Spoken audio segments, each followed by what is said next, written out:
Yo trabajo en conservación del huemul desde la década del 90 y he ido pasando por diferentes instituciones. Actualmente trabajo en parques nacionales, en la Dirección Regional Patagonia Norte, pero he hecho trabajos con la especie para la Fundación Vida Silvestre Argentina y para Wildlife Conservation Society. Hubo algunos trabajos que eran más de investigación y actualmente es más una cuestión de manejo, ¿no? Desde el rol de las áreas protegidas. Bueno, el panorama sobre la conservación del huemul en nuestro país es complejo porque el huemul retrajo mucho su distribución original, esto debido a múltiples causas que fueron variando a lo largo del tiempo. Actualmente, originalmente había mucha caza furtiva y destrucción del ambiente. La caza furtiva hoy en día no es tan grande, sigue habiendo eventos de caza furtiva tanto en Argentina como en Chile, pero es menor comparado a como era originalmente. Pero la destrucción de hábitat continúa y de hecho, bueno, buena parte de los hábitats que han sido modificados no se restauraron, entonces la especie ha perdido ambiente. Y hoy en día la conservación del huemul choca contra algunos problemas como, por ejemplo, la ganadería extensiva que se practica en los bosques andinos patagónicos. Esta ganadería es manejada por perros y el perro realmente representa una amenaza grande. Hay muchos eventos de huemules atacados por perros. Hay videos dando vuelta, incluso dentro de los parques nacionales a veces ocurre, de perros atacando huemules. Entonces, tiene múltiples causas que lo han llevado a declinar y que hoy en día impiden que se recupere. El tipo de ganadería extensiva, que es una ganadería que se practica mucho acá en Patagonia, que es el ganado ad libitum, digamos, manejándose por las laderas de las montañas, sin el uso de corrales, ¿no? Como es la ganadería que se practica, por ejemplo, en La Pampa. Entonces, las vacas se mueven libremente e interfieren con el huemul. Le pueden contagiar enfermedades. Por ejemplo, se cree que el huemul desapareció del Parque Nacional Lanín debido a un brote de aftosa. Esto siempre se ha pensado que fue así, por reportes que hay de pobladores antiguos que mencionaban haber visto huemules con síntomas característicos de aftosa, y eso hizo que la especie desapareciera de un área enorme. Además del contagio de enfermedades, el manejo del ganado con perros. Los perros salen al monte para arrear a las vacas, se manejan libremente porque se alejan de los puesteros y en esos alejamientos pueden atacar huemules cuando los encuentran. Además, la modificación de los valles, ¿no? Donde se asientan las personas que trabajan, que hacen ese tipo de ganadería, les quita el ambiente invernal a los huemules. Los huemules en el invierno tratan de bajar a los valles donde hay menor acumulación de nieve y por ende más disponibilidad de comida, además del acceso a otros recursos, ¿no? Comida, minerales, bueno, distintas cosas que necesita para poder vivir.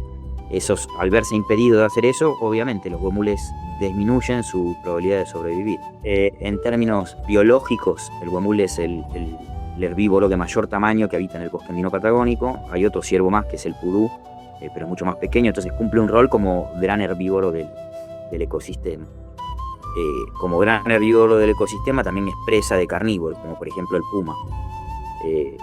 Pero más allá de lo estrictamente biológico y del rol que cumple dentro del ecosistema como herbívoro que además dispersa semillas, ¿no? de las plantas nativas, el huemul es monumento natural nacional, entonces también tiene un valor cultural para nosotros. No es solamente una cuestión biológica, que es sumamente importante la biológica, claramente, porque desaparece un acervo genético si se extingue la especie, pero además de eso es monumento natural de la nación. Bueno, en Chile, que es el otro país donde habita, está en el escudo nacional. Las actividades ganaderas lo ponen en peligro, pero además atropellamientos en las rutas. Entonces, cuando se construye una ruta y se asfalta, los coches van a mayor velocidad, hay que intentar tomar medidas para evitar eso, ¿no? Reductor de velocidad, concientizar a la gente. Después, por otro lado, también cuando se maneja ganado se utilizan alambrados, y esos alambrados a veces no son amigables para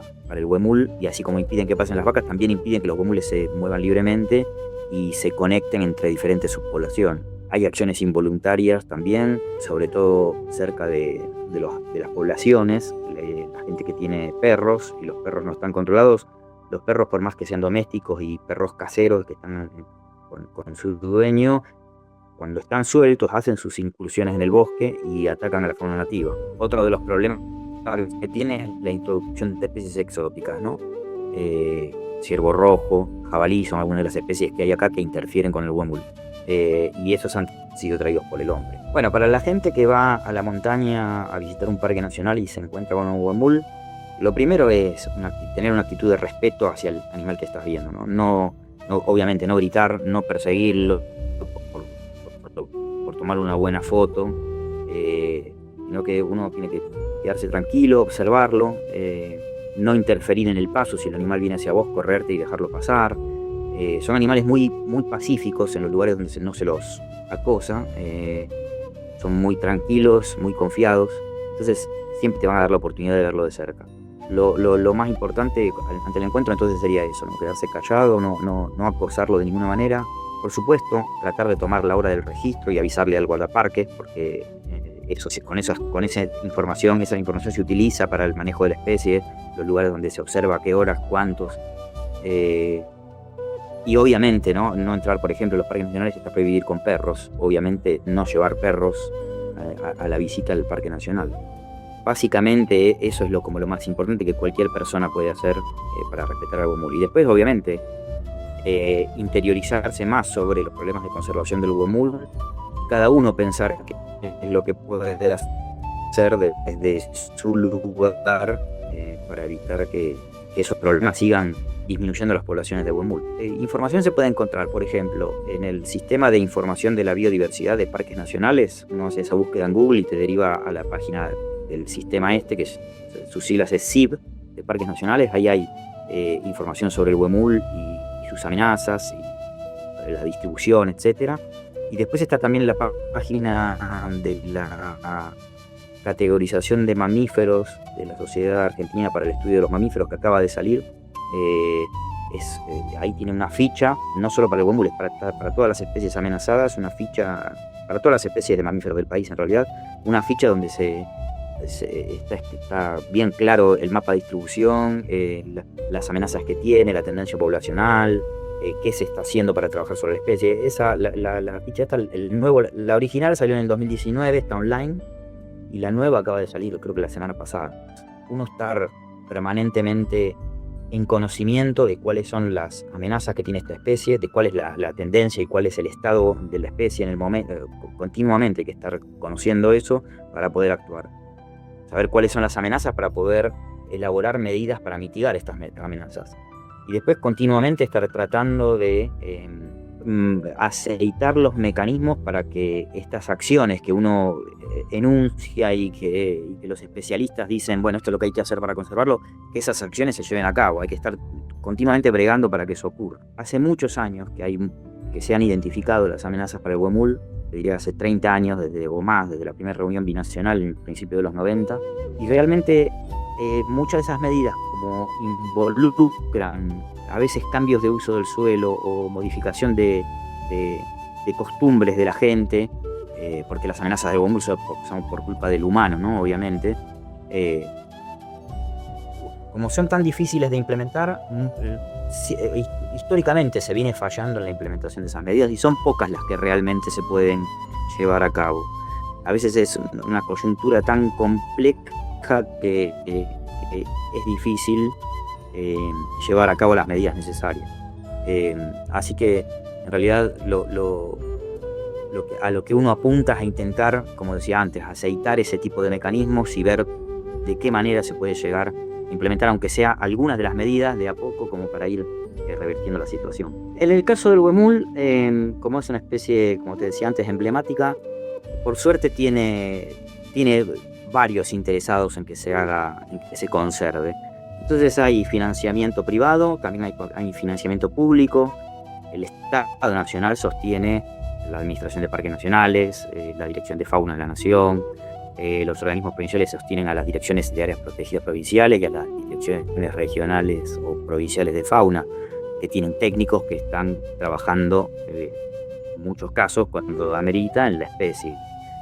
Y después hay financiamiento externo y ONGs también. Por suerte es una especie que tiene bastante prensa, entonces eso hace que haya financiamiento desde distintos puntos, ¿no? Siempre sería bueno tener más, y sí, claramente, siempre sería bueno tener más plata porque eso te permite tomar medidas más rápido en todos los ámbitos, ¿no? Lo principal y lo que todo el mundo tendría que tratar de hacer es conocer cuáles son las amenazas para el huemul y a través de las redes sociales hay millones de métodos, tratar de hacer llegar su voz pidiendo que se conserve el huemul. El huemul, cuando vos conservas el huemul, no estás conservando solo esta especie. El huemul es una especie paraguas y la conservación del huemul implica la conservación de un montón de elementos del ecosistema. Entonces, para cualquier persona que pueda estar viendo esto, lo principal es conocer a la especie, conocer cuáles son sus amenazas y pedir para que se reviertan esas amenazas.